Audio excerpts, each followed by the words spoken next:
Hello मंडळी, राम राम, जय खानदेश सर्वांना. तर नाही का, आज मी ना काहीतरी वेगळं ट्राय केलं होतं. ते म्हणजे नाही का, शेवग्याच्या शेंगांचं सूप. खरं सांगते, इतकं टेस्टी झालं होतं ना, लहान मुलंसुद्धा आवडीने खातील.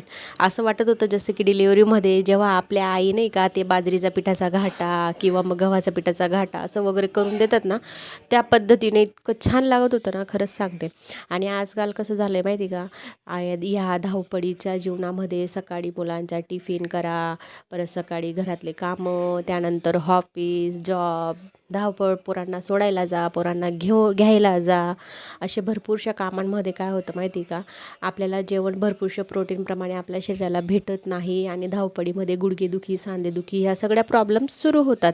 तर ह्या टायमाला आपण दवाखान्यात जातो आणि दवाखान्यात गेल्यावर नाही का डॉक्टर काय करतात, कॅल्शियम, विटामिन ह्या सगळ्या औषधी आपल्याला देतात आणि त्या औषधी घेऊनच आपल्याला ह्या घरातल्या सगळ्या गोष्टी कराव्या लागतात. मॅनेज करूनही तरीही सगळा त्रास जसाचा तसा असतो. मग त्यापेक्षा म्हटलं आपण काय, डॉक्टरच्या गोळ्या खाण्यापेक्षा घरगुती जर वस्तूने आपल्याला जर काही आराम पडत असेल तर मग आपण ह्या गोष्टी नक्की ट्राय केल्या पाहिजे. आणि रोज सकाळी एक वाटीभर हे सूप तरी करून पिलंच पाहिजे. स्वतःसाठी तरी थोडा वेळ काढायलाच पाहिजे.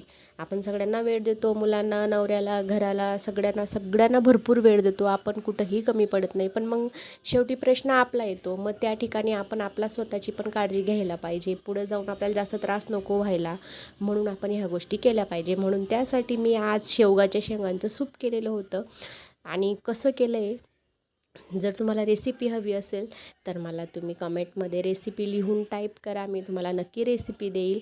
आणि तुम्ही पाहू शकता ते सूप, त्याच्यात कुठल्याही प्रकारची डाळ वगैरे घालायची काहीच गरज नाही, बटाटा वगैरे काहीच टाकायची नाही गरज नाही.